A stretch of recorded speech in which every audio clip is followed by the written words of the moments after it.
little while ago, I made a video that aimed to compare which was the superior film overall, The Lion King or the direct-to-video sequel The Lion King 2, Simba's Pride. Now in the end, I decided that in a lot of ways, I actually prefer the sequel. Perhaps a controversial opinion, but I said what I said. No take-backs. That video, and the pretty positive response I got to it, with a lot of people talking about how they too love the film, got me thinking. Now bear with me, as I know that they are not always the most popular films, but I think Disney should adapt The Lion King 2, Simba's Pride. Not only that, but I'm pretty sure they will be adapting it at some point in the future, based on what happened during the course of the Mufasa prequel. In that film, we pick up some span of time after the ending of The Lion King. Kiara's been born, and now Nala's pregnant once again with a little sibling. So she and Simba go off for the birth with Kiara left at Pride Rock alongside Timon, Pumbaa and Rafiki. Rafiki, trying to soothe Kiara, decides to tell her a story about Mufasa and Scar and their path from foster brothers to enemies, with the obvious moral being to love and protect your sibling. At the end of the film, Kiara meets her new little brother, setting up an obvious hook for a version of Simba's Pride.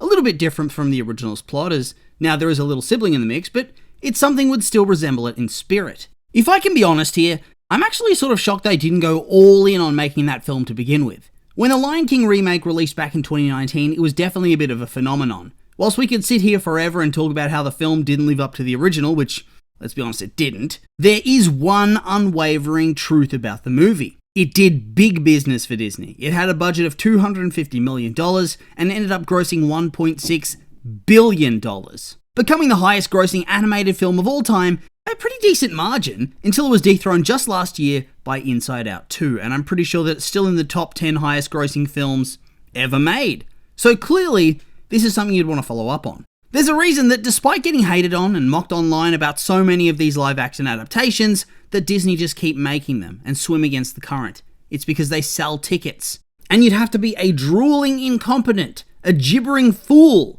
to not see that a sequel should be made to a film that pushed closer to $2 billion than any other animated film before it had. Good thing for Disney that they already have a ready-made sequel concept that is pretty massively popular as far as direct-to-video sequels go. When Simba's Pride first came out on VHS way back in 1998, whilst it clearly didn't have the same success as the original Lion King film, not knocking it, it's just how it is, I do think over the years it developed a really strong following, assisted by the fact that it is genuinely a quality movie. Often these sorts of direct-to-video flicks are largely trash, simply made for a quick cash grab on the home video market. But here it felt like effort was actually put in, and they even brought back most of the original cast when it was relevant.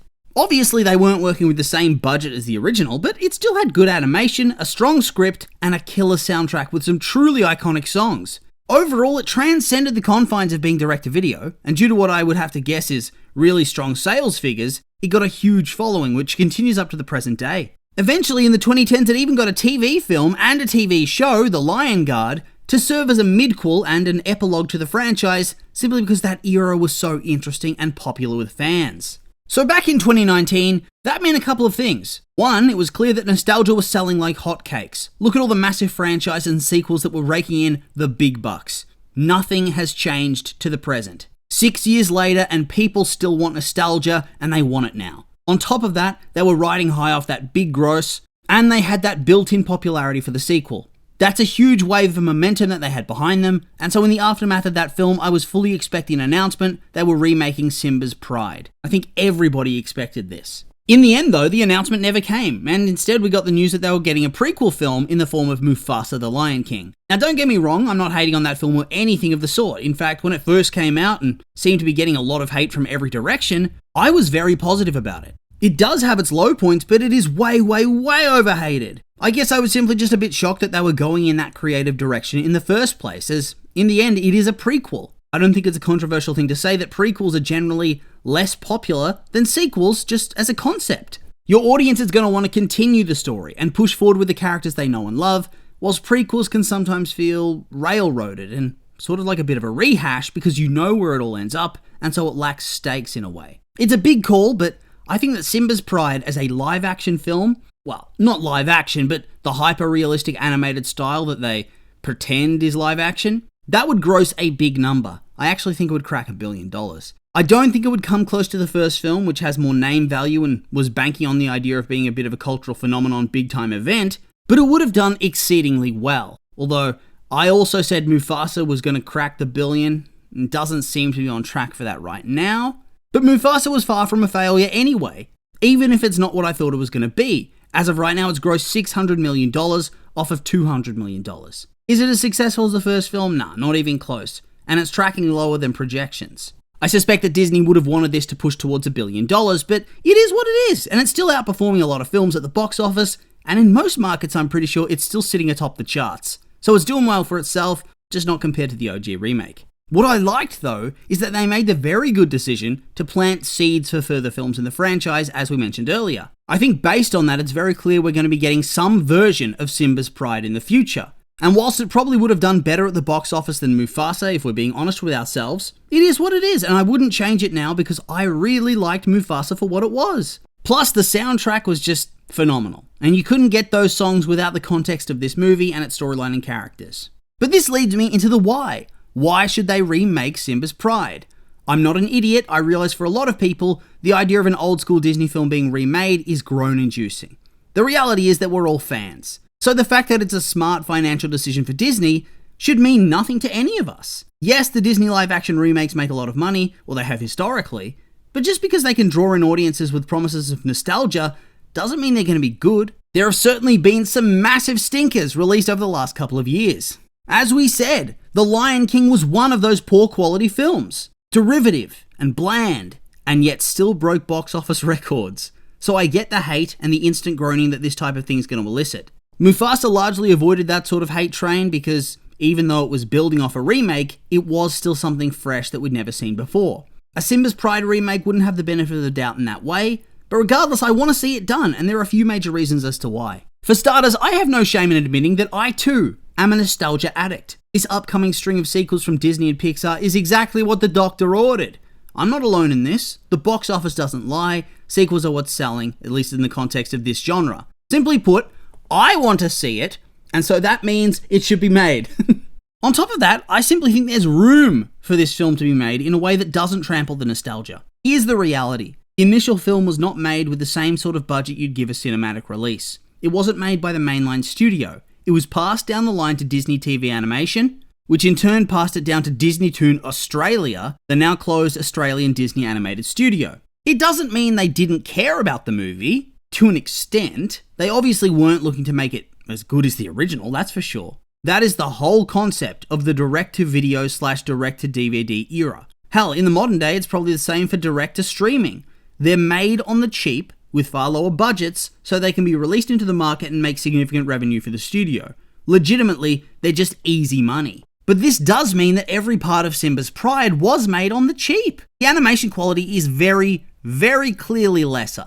The soundtrack, it wasn't stripped down, but at the same time, it's not like they splashed for Elton John on this one, did they? Or Hans Zimmer. I mean, they got a Hans Zimmer associate, and he does write some great songs that I truly love, but if this had been a cinematic release, they would have gone for the tried and tested, right? And I think I'd like to see what they could do in terms of songs and animation with a big-time budget. It would look and sound gorgeous. On top of that, with a live-action adaptation comes a longer runtime. The original Lion King goes for 88 minutes, a decent runtime for an animated movie. The remake runs for 118 minutes. An impressive feat considering it feels like they didn't use that time to alter or add anything much at all. But if you tack another 30 or so minutes onto Simba's Pride, suddenly it opens up a lot of different opportunities. I realize that not everything needs more time and more content, but in this context I think it works well. It means that you'd have time for a couple of more songs, and who the hell doesn't want more songs? Obviously not too many, as you don't want to overindulge and dilute the magic, but I don't see why another one or two wouldn't fit. A lot of the hype around Mufasa is because of the soundtrack picking up steam on social media, allowing the film to hold steady at the top of the charts.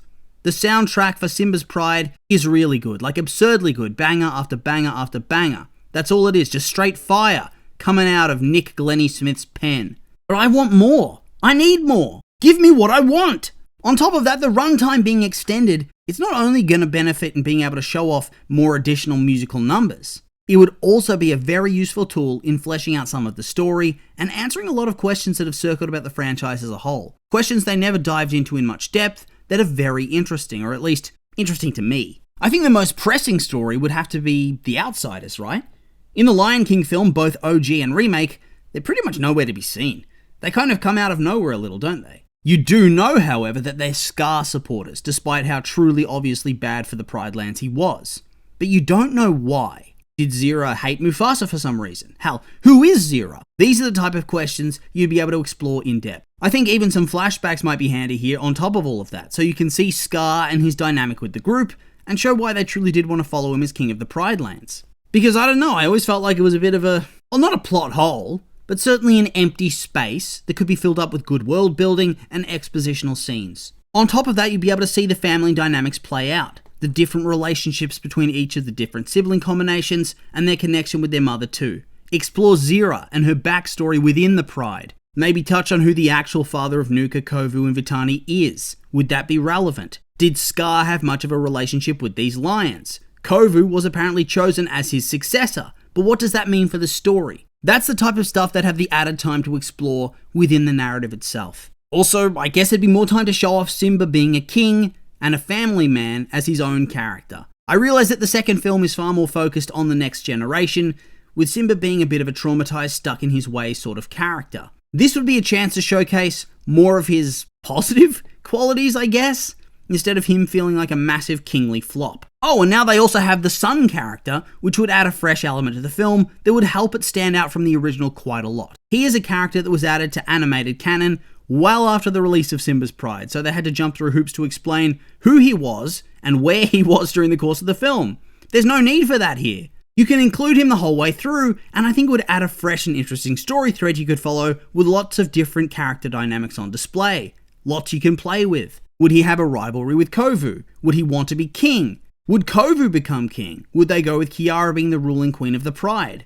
I guess it could work, but it does feel like they use more realistic lion depictions here, down to Mufasa almost being killed by Scar's dad simply for being a cub that wasn't his. There's literally so much you could do with his character, and I just think it would add another dimension to the film. Either way, I just think that unlike with a whole lot of other remakes, this one would have so much potential because they have the money and the time to really make it their own while still honouring the legacy of the original release. In all honesty though, maybe I'm just making excuses. I just want to see it. Please make it.